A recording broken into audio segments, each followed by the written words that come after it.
Bonjour et bienvenue sur la chaîne Le Culte du Dé, avec aujourd'hui la présentation du jeu Sherlock Holmes Détective Conseil, un jeu eStyle Games, donc c'est un jeu d'enquête, c'est un jeu où vous allez pouvoir assister Sherlock Holmes dans sa quête de la vérité. Non mais attends, tu m'as volé tout mon discours en fait. Voilà, donc ce jeu va vous être présenté par Gaël, Gaël qui est dans la famille... un peu la spécialiste de l'Angleterre. Voilà, Gaël, je te laisse te débrouiller avec ça et nous présenter ce jeu fabuleux auquel nous jouons de temps en temps tous les deux. Tout à fait. Bonjour à tous et à toutes. Donc, le jeu Sherlock Holmes, donc comme vous a dit Frédéric, jeu d'enquête. Détective Conseil. Vous allez devoir assister Sherlock Holmes pour résoudre des enquêtes dans le Londres de la fin du 19e siècle. Donc, vous avez à votre disposition le livret du jeu, avec donc les règles du jeu, qui vous situe un petit peu votre personnage, Monsieur Wiggins. Vous avez un annuaire de Londres. Il fait quoi, Monsieur Wiggins ? Monsieur Wiggins, en fait, c'est un des assistants, on va dire, de Sherlock Holmes. C'est le chef des SDF, je crois, non ? Alors, je suppute qu'au départ, c'était le cas. Et d'après ce que j'ai lu dans le livret, il semblerait que c'était un acteur dans la détresse et qui en fait s'occupe de tenir informé Mycroft Holmes des agissements de la pègre londonienne durant le congé de Holmes. Okay. Bon, en gros, voilà.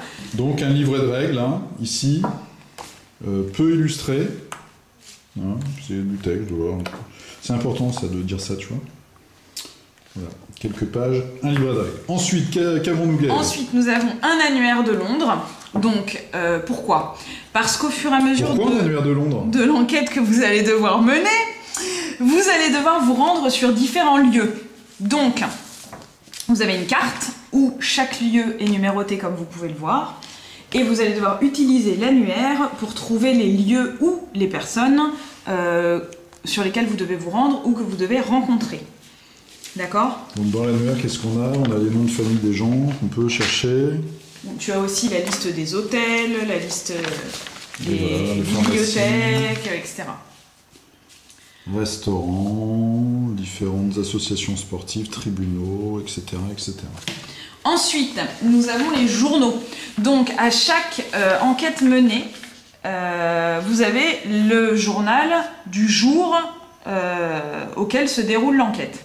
Donc, au fur et à mesure que vous résolvez des enquêtes, puisque dans la boîte, il y en a 10 et qu'elles sont rangées par ordre chronologique, vous gardez les journaux des enquêtes précédentes. Alors, c'est bien parce que vous avez de plus en plus d'informations. C'est un peu piégeux, on va dire, parce qu'en fait, je trouve que une des difficultés de ce jeu, c'est qu'il y a énormément de fausses pistes. C'est vrai. Et que les scénarios sont assez complexes, ce qui est bien, hein, mais ce qui peut complètement nous perdre. Vous perdre. Ouais. Ensuite, vous avez un livret pour chaque enquête. On a dit 10 enquêtes, hein. On l'a dit ça ? Oui, je viens de le dire, Frédéric. D'accord. Voilà. Donc, un livret pour chaque enquête. Donc nous, on en a fait 3 déjà, je crois. Hein. Ouais. J'en suis sûr même. La première, c'est celle-là, le mania des munitions. Et ça se déroule, on voit le 12 mars 1888. Donc quand on est sur cette première enquête-là, on a un seul journal, entre guillemets. Et un journal, en fait, c'est un feuillet recto-verso. Où il y a toutes les rubriques habituelles, nécrologie, les sports, des petites annonces. Il y a aussi des petites annonces pour des commerces ou des emplois, etc., etc. Et là-dedans, il va falloir trouver des choses qui sont reliées à l'enquête en cours. Voilà, je t'ai interrompu, je te laisse continuer. Donc, dans chaque fascicule, vous avez d'abord une introduction qui vous explique ce qui s'est passé et ce qu'on vous demande de faire ou de rechercher. Donc, est-ce que quelqu'un est mort, est-ce que quelqu'un a disparu, etc. Ensuite, une fois que vous arrivez à la fin de l'introduction, vous devez donc mener votre enquête. Comment ça se passe ? Vous lisez le journal pour essayer, donc, comme on vient de le dire, de trouver des informations reliées aux problèmes qui se posent devant vous. Et ensuite, vous avez une liste de lieux dans lesquels vous pouvez vous rendre. Donc, vous choisissez les lieux dans lesquels vous voulez vous rendre ou les personnes que vous voulez contacter en fonction de ce qui s'est passé dans l'introduction et de ce qui vous semble important. Ou en fonction des informations que vous aurez peut-être trouvées dans le journal. Vous utilisez ensuite votre annuaire pour trouver la personne et vous y allez. À chaque fois que vous choisissez un lieu, il est répertorié ou pas d'ailleurs, ça nous est déjà arrivé de vouloir aller à des endroits qui n'existaient pas. Et vous avez soit 3 lignes, soit une page et demie d'explication. Voilà, donc je vais vous montrer vite fait. Donc par exemple, on voit 34 SO, donc c'est sud-ouest, je pense. Hein. Ou southwest. Southwest, voilà, puisqu'on voit que la carte est découpée. Hop, on voit les traits roses ici. On a donc southwest, ici Gaël, prononciation. Northwest. Le C, c'est central. Ce serait NW, mais bon, bref. Voilà. Rappelons que ce jeu a été traduit par des Normands. Et alors Justement. Qui habite juste à côté de chez nous. Voilà. Alors. Nous ne sommes pas sponsorisés, by the way. Donc on voit, soit on a un grand chapitre en fait, avec beaucoup de texte, ou alors on a un tout petit chapitre. Voilà. Donc ça veut rien dire. Dans un petit chapitre, on peut avoir une information très intéressante. Sachant, on n'a pas dit comment marquer des points, Gaëlle. Voilà, donc à chaque fois que vous allez à un endroit, vous allez devoir vous munir d'un papier et d'un stylo, déjà parce que c'est quand même assez complexe, donc moi je vous conseille de prendre des notes parce que sinon vous n'allez pas vous en sortir.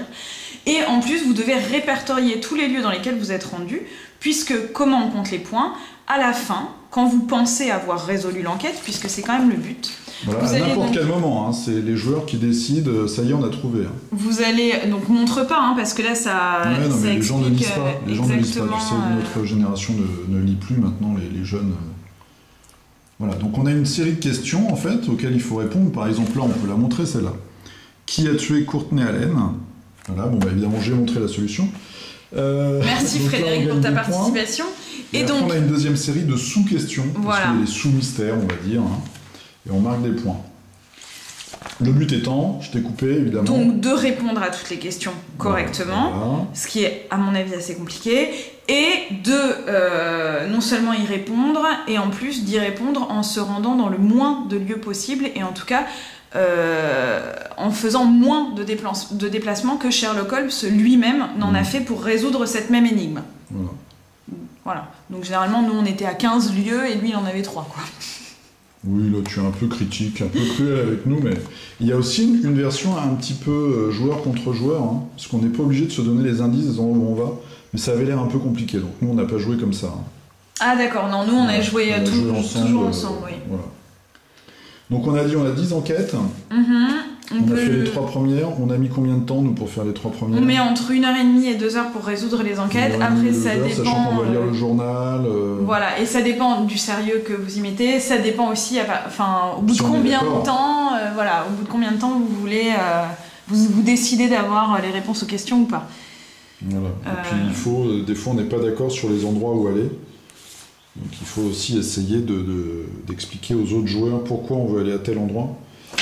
Je vous montre rapidement voilà, les illustrations. Gaëlle, donne-nous ton avis sur ce jeu. Tu as le droit d'être critique. Moi, je pense que c'est un bon jeu. Si ce type de jeu vous intéresse, bien sûr, hein, parce que là, on est loin des zombies habituels, n'est-ce pas, Frédéric? Il n'y a pas de figurines. Non, moi je trouve que c'est un bon jeu. Après voilà, moi j'aime bien Sherlock Holmes, j'aime bien Londres, j'aime bien les polars, donc forcément ça m'intéresse. Ce qu'il faut savoir, d'ailleurs j'admire vraiment les gens qui l'ont rédigé parce qu'il y a tellement de tours et de contre-tours, on va dire que ça a dû être quand même assez complexe à fabriquer. Par contre, je trouve quand même que, alors à moins qu'on soit vraiment pas doué, c'est quand même très complexe, quoi. C'est-à-dire que pour arriver à la réponse de Sherlock Holmes, des fois, je trouve que c'est un peu alambiqué. Surtout que nous, on a fait que les 3 premières et ça monte normalement en difficulté. Ah, d'accord. Et c'est vrai que la première, on s'en était pas trop mal tiré quand même. On n'avait pas la réponse à toutes les questions, mais disons que grosso modo, notre intrigue était la bonne. Voilà. Mais ouais, c'est... Et on a eu du mal vraiment à la 3e, je crois. Hein. La 3e, on s'est planté.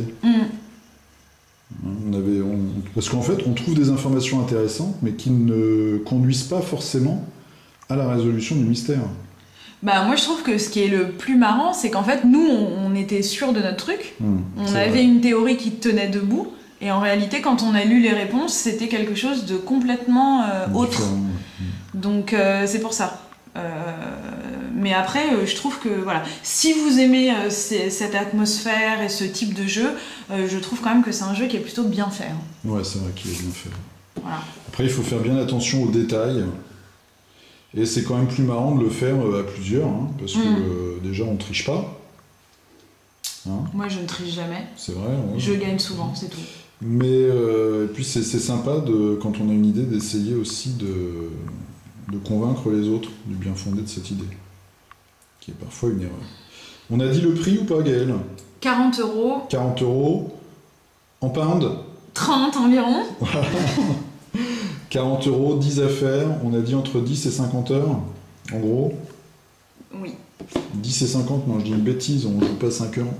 Entre 10 et, allez, 10 et 25, entre 10 heures et 25 heures.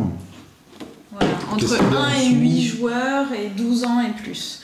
Je pense qu'ils mettent 12 ans parce qu'il faut un peu quand même savoir lire. Après, théoriquement, à partir de 9-10 ans, on sait lire. Hein. Il y a quand même des meurtres, il y a quand même des femmes volages. Il y a peut-être des trucs qui sont pas très choupis pour les enfants, quoi. Hein, non ? Je pense que de nos jours, il suffit qu'ils regardent les infos pour préférer Sherlock. Donc voilà, un jeu qui est bien. C'est pas non plus Jack l'Éventreur, Frédéric. C'est vrai. Voilà, un bon jeu. Une fois que vous y avez joué, vous pouvez le donner à quelqu'un, ou le revendre, ou pas. Hein. Voilà. Bah, écoutez, c'était la présentation de Sherlock Holmes Détective Conseil avec notre guest star international Gaël. Merci de faire énormément de bruit. Je vous dis à la prochaine, et puis j'espère que ça vous a informé un petit peu sur le mécanisme et l'ambiance de jeu. Voilà, je vous dis à plus, salut. À bientôt sur la chaîne du culte du dé. À plus.